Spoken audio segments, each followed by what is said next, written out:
I guess, any goal. And what a lot of people don't realize is that your hunger can be heavily influenced by your physical activity. And if you're doing too much activity, that can increase your hunger higher than what your body is able to actually burn. But if you're not moving enough much activity, that can increase your Sorry. hunger higher. It's like mute that. It's you in the background talking. I'm trying to figure out how to myself though. Your body won't be able to actually recognize its hunger signal. So you'll be hungrier than you're actually burning in itself because you're not moving enough. So that's something to keep in mind. Although a lot of people make really poor food choices when it comes to their hunger levels. So if you're choosing foods that are very calorie dense, or picking, for example, like there is nothing wrong with pasta. There is nothing wrong with rice. Nope. But if you are picking pasta over potatoes, for example, and you're hungry, then that's not going to be a very satiating option. Probably you can't join this, but everyone can listen to me and everyone can hear you on Facebook anyway. Yeah, I don't know how to add myself, so we'll figure it out. Those are on Facebook. You'll see me and Ali talking. Ali is in here. So that's pretty much what I want to mention there with the carbs option. And something else I really want to go into, because this has irked me so much, because something I'm doing a lot more lately is scrolling the Facebook groups just to see what people are still putting out there. Mm-hmm. And something that I'm going to do a lot more of in this women's who lift weights and each other group is I'm going to be really, really on comments that are said that are blatantly false. Yep. Because they're like it's actually getting to a point where it is damaging for a lot of women. 100%. And the wrong advice can lead to people having the worst disordered eating. And someone being told that if you eat processed sugars, or if you eat genetically modified, what does the O stand for? GMOs, whatever the hell that stands for. Whatever that stands for. People believe that if you eat GMOs, that is the reason why you can't lose a stubborn belly fat. Okay, give me the evidence. And the thing is, you will find evidence for whatever you look for. It's organism, FYI. There we go. Genetically modified organism. There we go. I wanted to know what that O was. I was gonna say organic, and then I was gonna say organic. Orgasm, wrong one. So I just like, yeah. So if anyone tells you that eating processed sugar or eating GMOs is the reason you can't lose stubborn belly fat, then I would be seriously questioning them and asking them where they get their information from. So just something to keep in mind there. The other thing I really want to touch on at the last note, just because I was scrolling the group the other day, is someone screenshotted I think you saw it in my story, someone screenshotted their day of eating in MyFitnessPal, and she's wondering why she can't lose her belly fat. And it was on that same topic, but then she's just like, and then I asked her, okay, so where are your veggies? What is your fiber intake? And what's your protein at? She's like, my goal is 120 for protein, but I can't hit it. I'm like, well, why are you looking for things to cut out instead of looking for things to add in? Right. So whenever you're approaching any diet, think of what you can add in, because that will immediately push things out to make room for the things that you need to eat more of, like more veggies, more lean protein, and more things that make you feel a life of abundance. So now I'll pass it over to you. Right. So what I was going to say is on that topic, sorry, my kid's home for spring break, so can you go outside, please? Thank you. So on that topic of like scrolling through and finding things that are like extremely damaging to people, because that's what I'm noticing too. And it was a point that you brought up in one of your stories this week. And there's so much bullshit information out there now that nobody knows who to trust. So people come to me and they ask me questions, and they hire me as a coach, but then there's so many questions, and I feel like they're questioning me and my approach based on things that they've read on the internet. So there is just so much, it's such a crowded space. There's so much misinformation out there. And unfortunately, people are listening to the people who are misinforming them more than they're listening to people who have a successful business. They're listening to the 20-something-year-old girl who's posting like what I eat in a day, garbage, and thinking that, oh, if I bloat and I look 6 months pregnant every day, that's totally okay. That's totally normal. No, that's not normal. That's not normal. So it's just, I don't want to say disheartening, but it makes our job as coaches and people who are trying to put the correct information out there so much more difficult. So if we can just impact a very small circle, I think we'll be, I think we're off to a good start.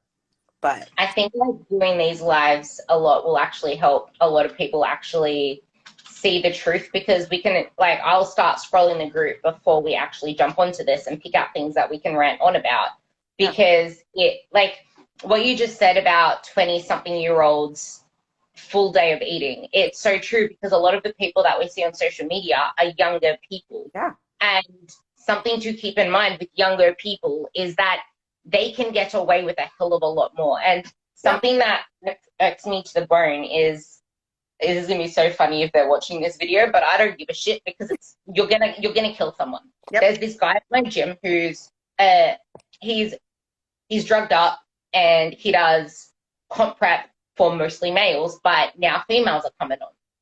So in these females are literally no carb. One of them I spoke to, and her ADHD kid lost his nuts because she wasn't able to actually be there for him. And then like ADHD kids can, not ADHD, what's that word? Autistic. Yeah. Autistic kids vibe off your energy. Like they have that 6th, 7th, 8th sense. Yep. So her family life and her mother life was suffering because of what she was on. But she didn't give a shit, because she just wanted to get to this end date. And I wonder about all these things. Like we had a chat, and I'm like, I know that you're friends with these people, and I'm going to warn you anyway, because I know the damage it can do. And now she completely ignores me, and she's training with them, like the wife and the friend of him. And I'm like, people don't give a shit about what's going to happen down the road, because all you want are the results now. And I'm going to say one more thing on this before you go on about it. I was the same. And now looking back, I don't have regrets. I will never have regrets, because it's made me who I am today. But my body is fucked up in ways it will never undo because of what I did. But I've retrieved a good 90% of that. But there are a lot of things that my body is still suffering because of what I did short term in the day. Like, because I went from doing 8 bodybuilding shows in 2 years to, after my last bodybuilding show on March 2017, I went into my first powerlifting comp on that August. And then I did another one in September, then another one in November, and then another one in December, and then another one in January. And then all of a sudden, I'm on this high because I'm chasing an external outcome, which is what we spoke about on our first podcast. So go and listen to that. Yeah. Yeah. So that's something that I've been talking to a lot of my clients about lately too, is we're so hyper focused on the what's going on right now, instead of like, what's the point of doing this long term? Like, you shouldn't expect stellar results in 3 months. 3 months, you're just getting started. You have spent 30 some odd years of your life not following any sort of plan. You're just kind of winging it. You can't expect that, you can't hyper focus on this one goal that you want to get to, and then, well, what's after that? Because to your point, you can wreck your body, you can wreck your metabolism, your hormones can get fucked up. I've seen it in the bodybuilding space too, like with friends that have, their coaches have done drastic things and their hormones are messed up. That's why, like with my comp prep clients, patients, I don't know, patients, I focus on sustainability, because that's what's most important, is making sure that whatever plan they're following is sustainable. And I'm not fast to throw anybody on drugs either, because that's not smart. Like, don't introduce things to people unless they need to be introduced to them for a plethora of other reasons. But yeah, like my first goal with any of my clients is to repair the damage that has been done by their, you know, quick fixes that they have depended on up to this point. And a lot of times it takes a long freaking time to pull them out of that, to reverse their metabolisms. It's not a fun thing to do, because they came to me to lose weight. And I'm telling them, well, here's the thing. You're probably not going to lose weight for a little bit because we've got to reverse you out of this 1,100 calorie diet that you've been on. So yeah, it's really a fun game. But it's rewarding once, you know, once they do the work and put the work in and come to terms with, you know, it's going to take some time to get to that goal, but I trust you to get me there. That last bit is perfect. That's the thing. People don't have the patience for that. And I'm going to bring up a client who's not a client anymore because she keeps, I have this quote that's called, "You're just circling the block."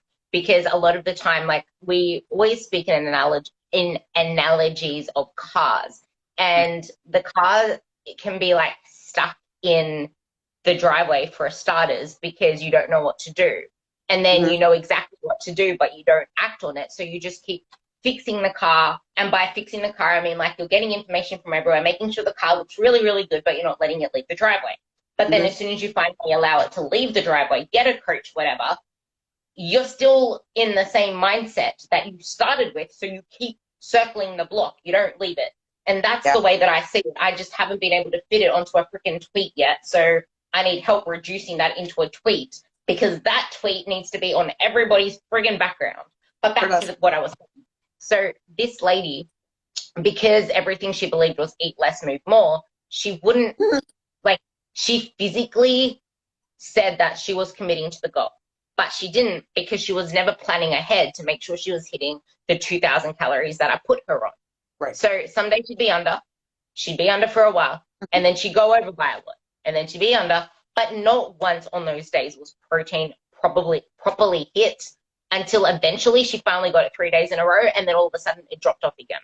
But the thing is, something people don't understand is the only reason you would need a reverse diet is if you're mentally not there, but you are mentally holding yourself back, because people don't understand what reverse diet means. Reverse diet does not mean increase your calories 50 calories at a time.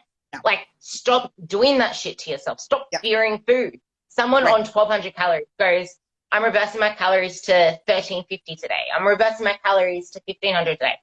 Dude, go up to your maintenance. Like, you can do it in 2 steps. Yep. That is my minimum. Like, do it up in 2 steps. You go from your 1,200, 1,300. If you've been down there for a really long time, then I would say do it in 2 steps, because your digestion, your digestive enzymes, the way that you feel about your belly being full, it will probably actually do you a lot better doing it in 2 steps. Like, go to 1,600 and then go to 1,800 if 18 is your maintenance, because it probably is now. It's probably not 2,400 anymore. And then you can build your way up. And this is going to be part of my PSAs very soon.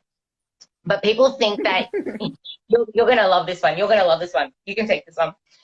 People think that you turn into a superhuman reverse dieting. You're just going to reverse diet your way all the way up to friggin' 4,000 calories. Because I used to believe that too. I used to envy people online that they were eating 3,000 calories. And there were people, I haven't been in the comp prep coach game since 2016, 2017, because I started as a comp prep coach.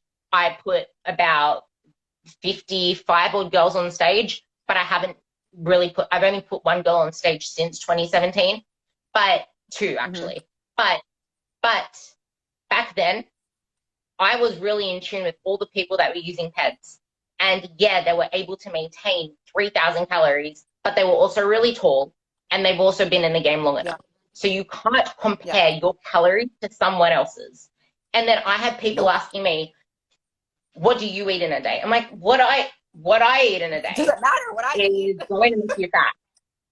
Like, do you want to eat 3,000 calories a day? Do you want to eat 3,000 calories a day? Do you think that's going to get you my body? Because I tell you it isn't. No. Yeah, and I mean, I've told clients that before too, like, because they're like, I want to look like you. Well, you're not going to look like me because you're not me. And it took me a long time to look like this. So let's focus on what we can do to make you look the best you can.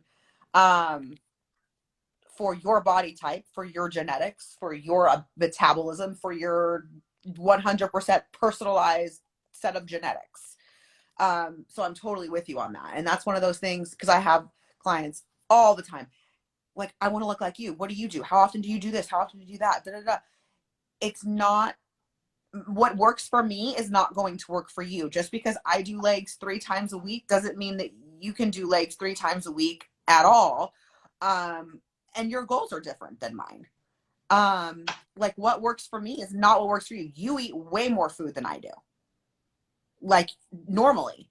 And that's because that's what works for your body. And you also have different activity level than I do.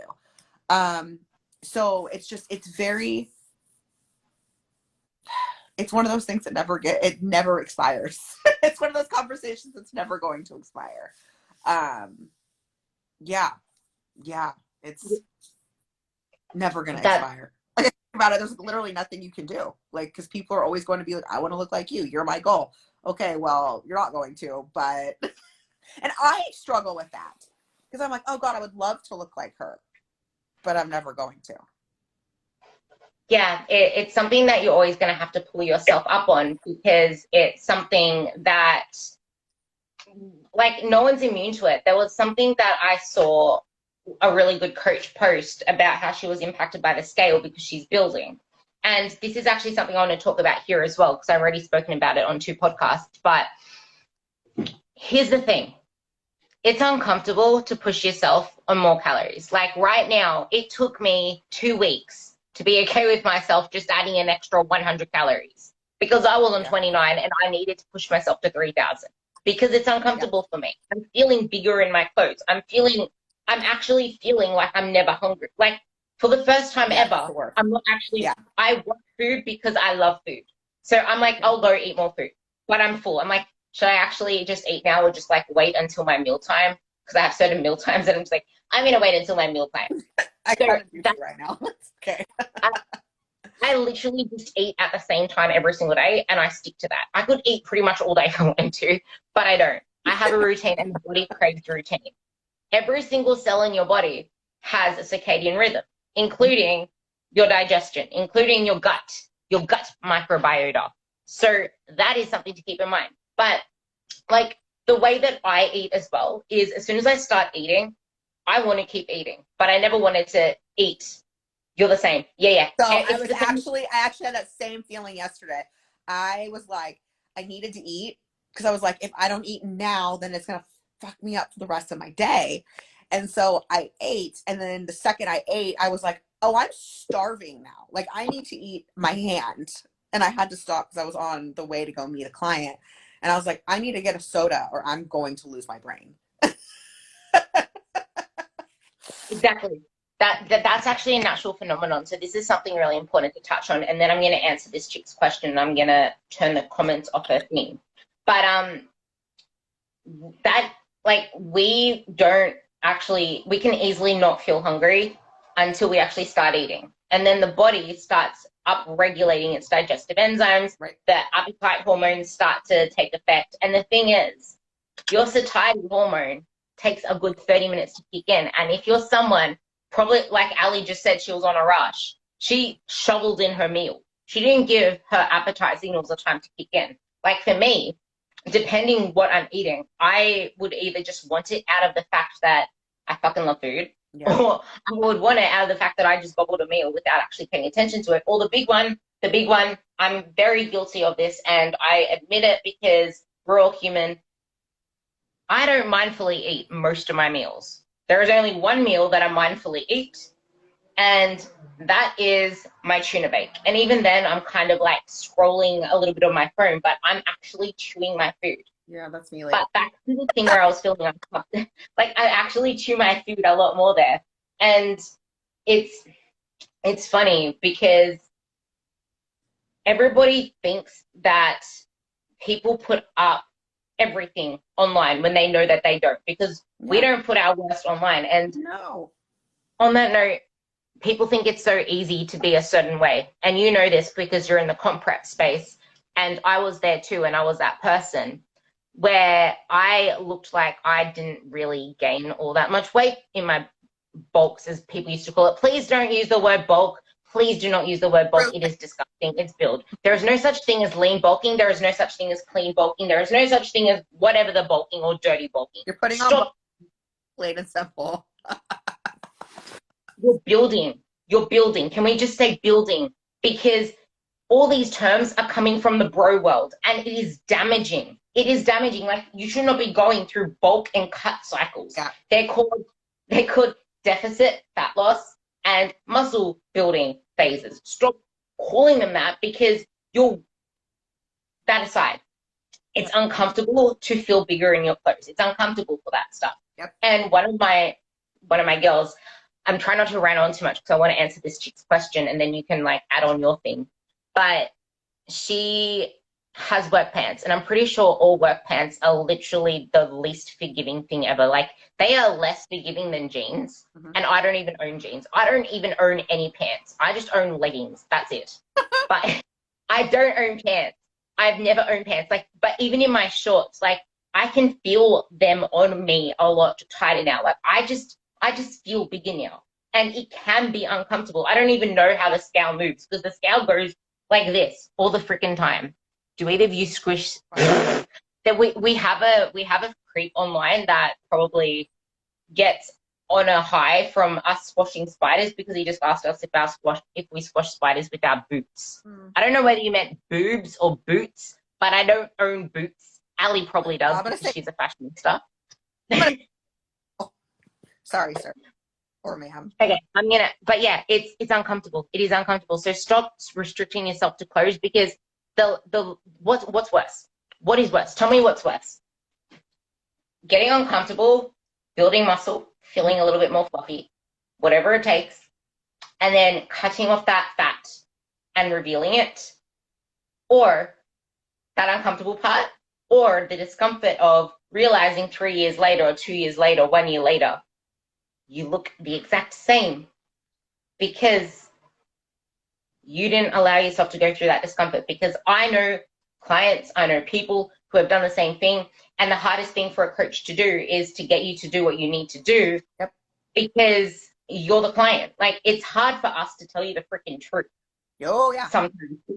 Because what's going to happen? Oh, I'll just go to another coach that's going to give it to me. But the thing is, you need to just do the thing. Like, that is the most annoying thing ever. Because it's like, I can get you, Ali can get you, we can get you the best results ever if you do the thing. And what I say, one of my favorite analogies is another car analogy, kind of.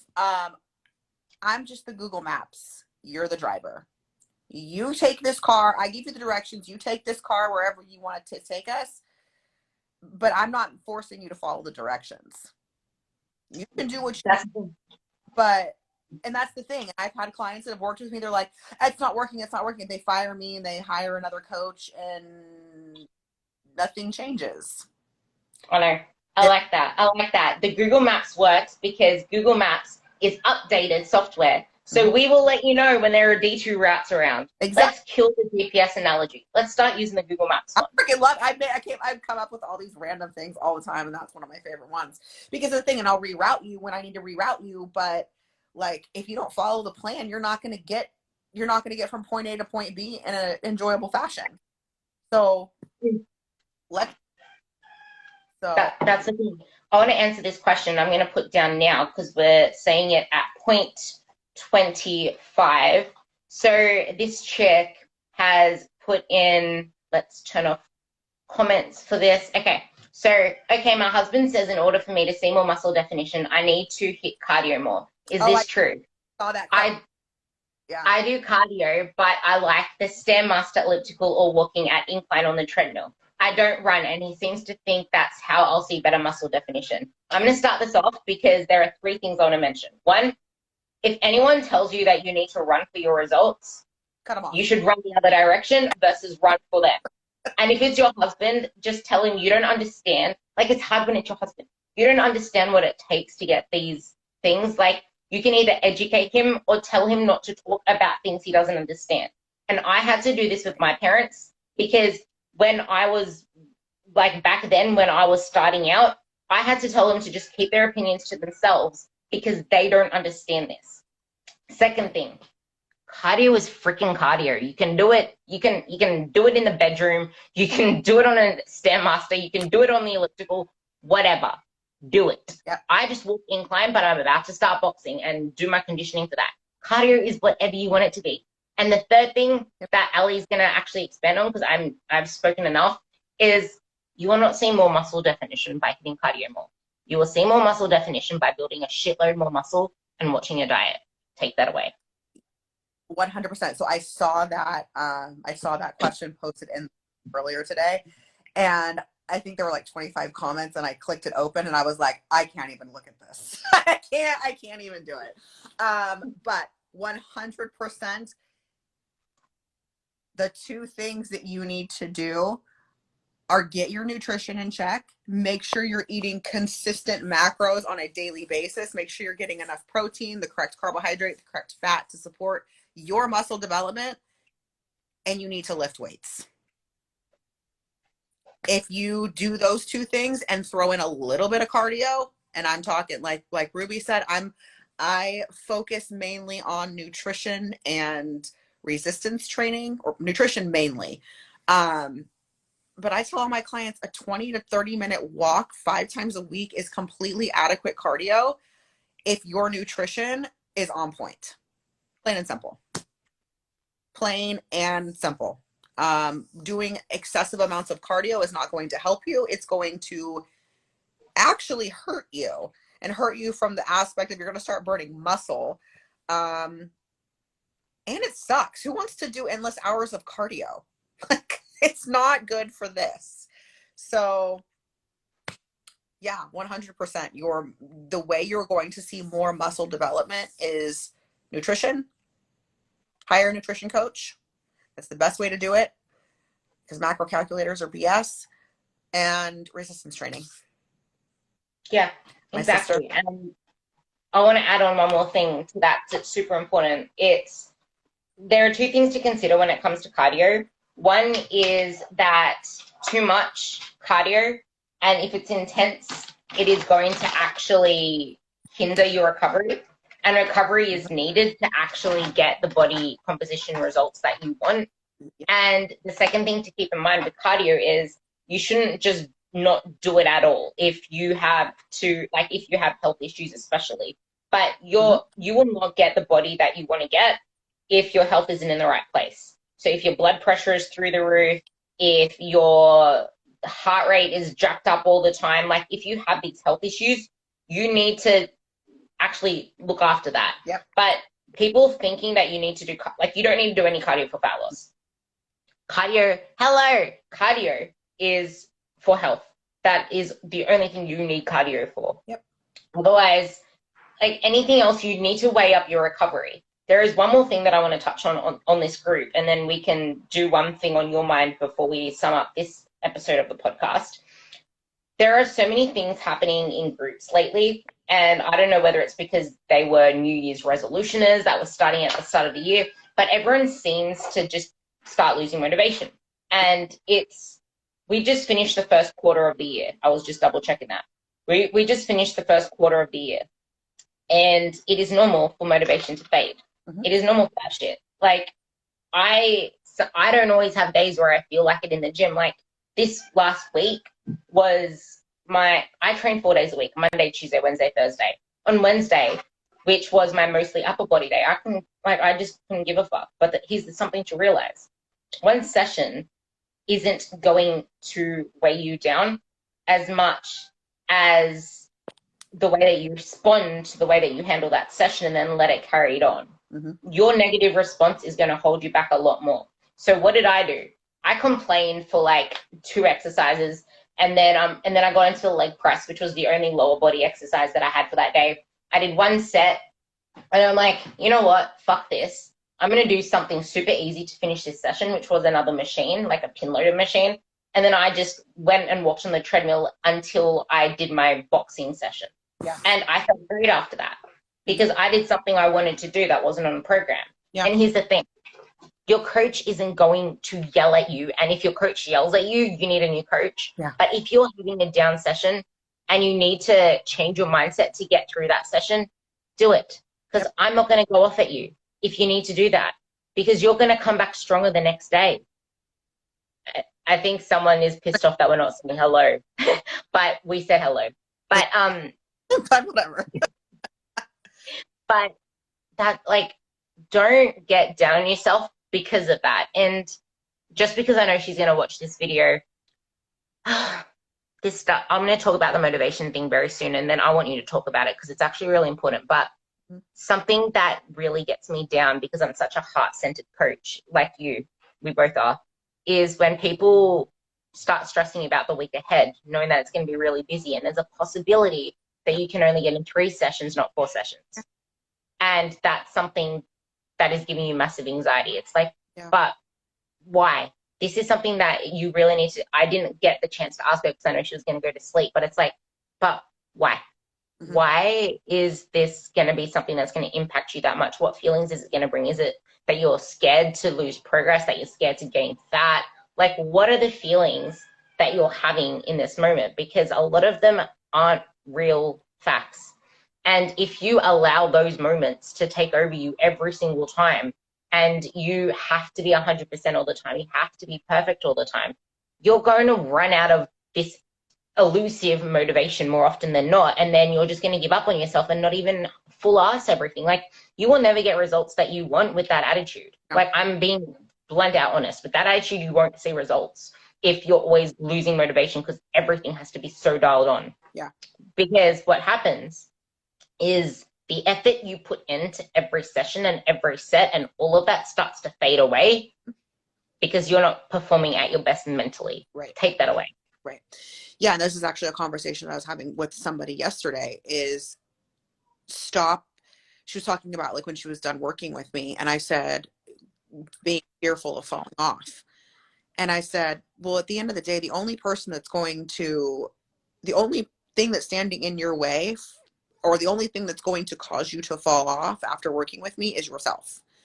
And I said, also, we still have time to work together. Stop looking at what's going to happen in 2 months. Focus on the here and now.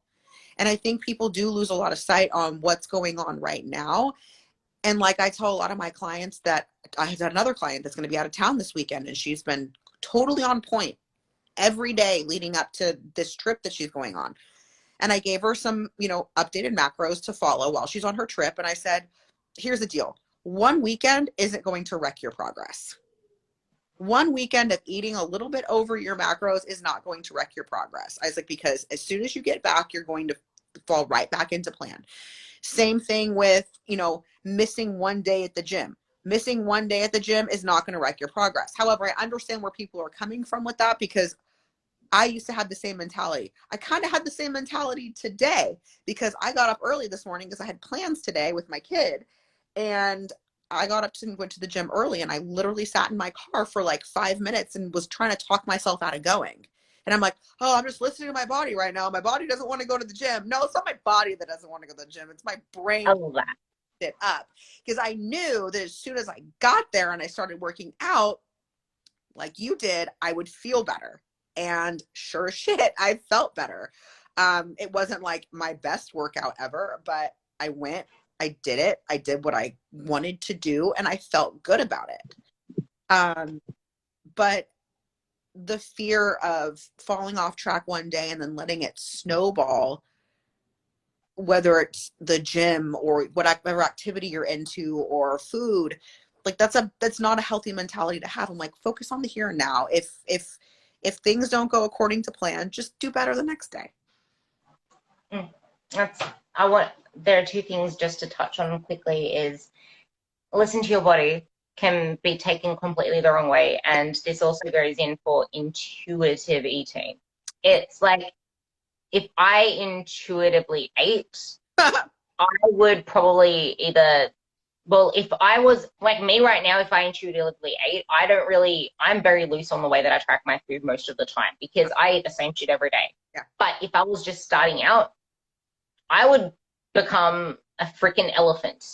Yeah, me too. If I intuitively ate. I think eating cereal like 5 times a day. Literally, like this intuitive eating shit is bullshit. Yes, you don't have to track your macros to maintain your body if you know what is in food. But most people intuitively eat not enough protein, not enough veggies, too much fats, Yep. and like someone who is it's just like you need to be aware of food itself before you can even attempt this intuitively eating. And there's this saying that someone introduced to me: you intuitively ate yourself to where you are right now. Oh, and I was like, that is fucking great. It's like mic drop. You intuitively ate yourself to where you are right now. So we kind of need to re-educate you and get you to relearn some beliefs. Like, it's an unpopular opinion, and that's why people never say it. Yeah. But it's not saying that you have to be freaking obsessive and pedantic about your food, because I'm not. I only just opened my macro tracker 3 days ago for the first time in a month, because I eat the same shit every single day. Yeah. Because, well, not in a month, sorry, in like 3 weeks. Because now I changed my food up so that I didn't change it. I increased my cereal on 4 of the days. Yes, my cereal. I love my cereal. But I increased my cereal on 4 of the days because I increased my carbs by 25 grams.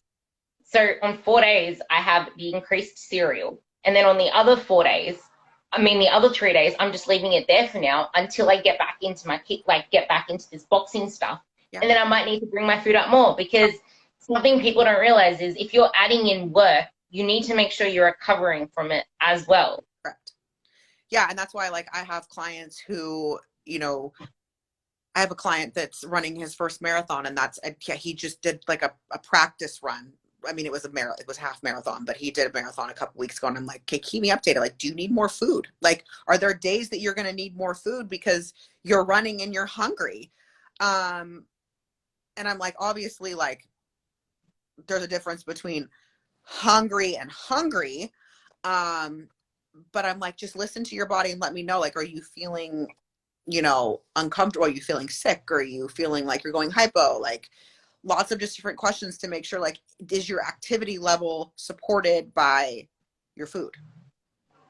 Yeah, this is actually, guys, we are mind readers. We don't know what you're feeling, what you're doing. Can you stop putting just numbers in your training program? Can you stop just saying okay? Can you stop just giving like data without feeling stuff? Because we can't attach data to how you're feeling if you don't tell us. Like, we can't understand this stuff. It is important for us as coaches, as well as you listening to yourself. Actually, this is good for you guys to stop using just scale numbers and all these numbers to dictate how you should feel and how you should move things. Yep. You need to actually get detailed in how you feel, your emotions, and all of that stuff around it, because that is what should be dictating your actions. So many people don't even know when they're ovulating if you're not on the pill. Guys, can I just have one more disclaimer?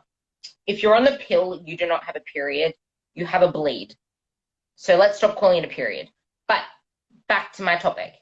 If you aren't on contraception and you can't tell when you're ovulating, there are so many people that don't listen to their bodies because they're too busy feeling bloaty or fluffy, or they're too busy focusing on the scales. Like, you can actually read into your body so much better if you allow your body to talk to you. Yep. For sure.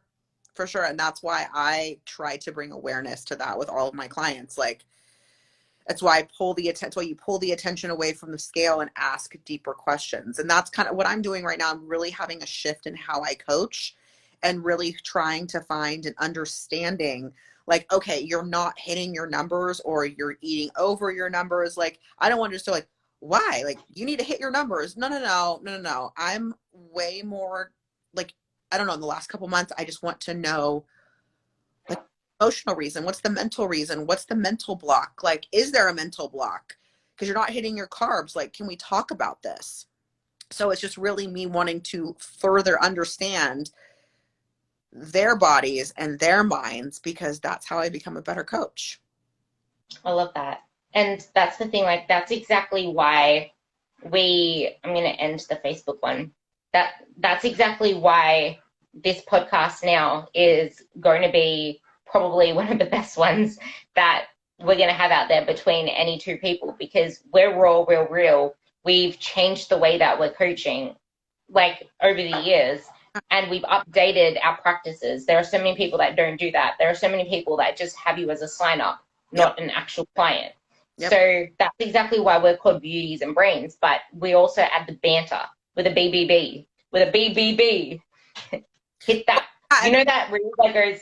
I had a conversation with some friends today, like about how, because we did some stuff with one of my best friends and her husband and their kids, and we're sitting there and he's like asking me all these questions like about what I like career wise, like where do I see myself, and I'm like, because I was talking about this, the podcast. I was just talking about like some of the thoughts I've been having lately about, you know, how I want to like show up as a coach. And I'm like, I just feel like I'm on this precipice of a transformation as a coach. And I'm like, this is why I want to start reading a lot again, because not necessarily business books or coaching books, but just reading in general, because it'll open up my mind or allow me to open up my mind to new ideas and how to be a better coach and how to better understand people.